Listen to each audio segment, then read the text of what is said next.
Alright guys, in this particular problem we are dealing with a word problem and it's dealing with inequalities. So let's go ahead and read this word problem and then we'll talk about how we're going to set it up. It says set A consists of the integers that satisfy the inequality, and then it says absolute value of x plus 3, and then it's going to be less than 4, and then it says and set B consists of the integers that satisfy the inequality, and again we have absolute value of x minus 3 and then less than 4. And now they're asking how many integers do both set A and set B have in common. So in this particular problem, it's not too difficult. However, you need to remember your rules when solving an inequality that's dealing with an absolute value. And that following rule is the following. You essentially have to set up two inequalities in order to find all possible solutions since you're dealing with absolute value.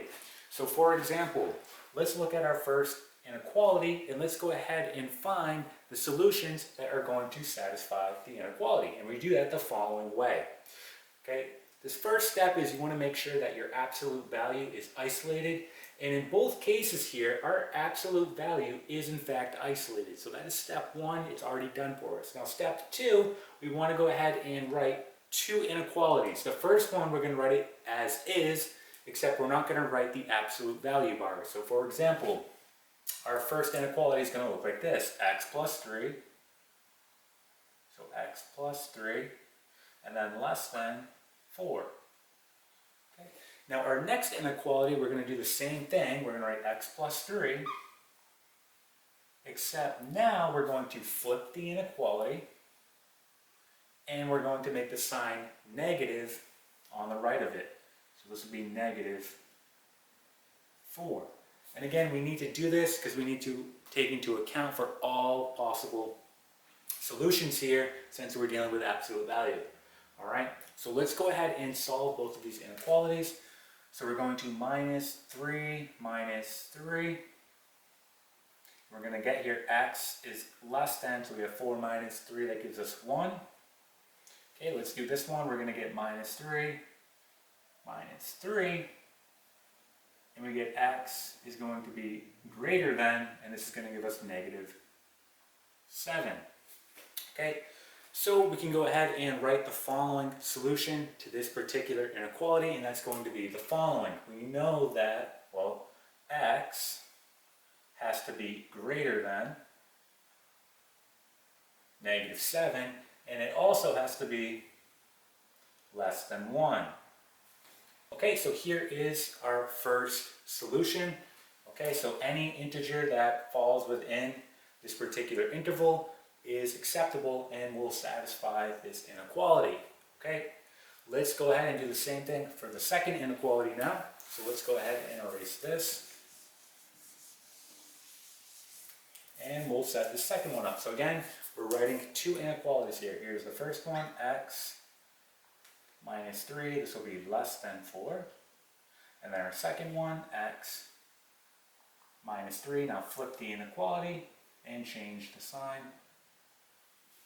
Alright, let's solve both of them. So plus 3, plus 3. This cancels, we get x is going to be less than, and this is going to give us 7. Alright, let's go ahead and do this one, plus 3. Plus 3, you get x is going to be greater than, so a negative 4 and a positive 3, that's going to give us negative 1. So again, let's go ahead and write our solution over here. So we know that, we'll write x, well x has to be greater than negative 1, and it has to be less than 7.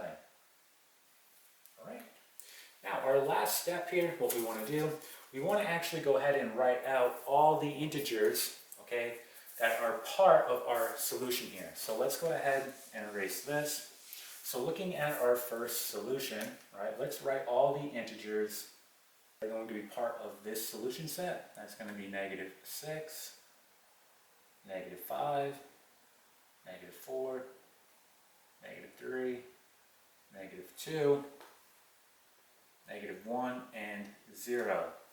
Again, x has to be greater than negative 7 and less than 1, so these are all the integers. okay, that are part of this solution. Let's do the same thing here. So again, x has to be greater than -1 and less than 7, so let's include all those integers. We're going to have 0, 1, 2, 3, 4, 5, and 6. So looking at all our integers that are part of both of our solutions here, we can see that, well, for solution 1, this guy right here, we have a 0, and for solution 2, we also have a 0. And that appears to be the only integers that they have in common. So you could say for your final answer here, it's asking how many integers do both set A and set B have in common. The answer here is simply just going to be 1. All right, so your final answer here is they have 1, okay, integer that is in common. All right, and that is it.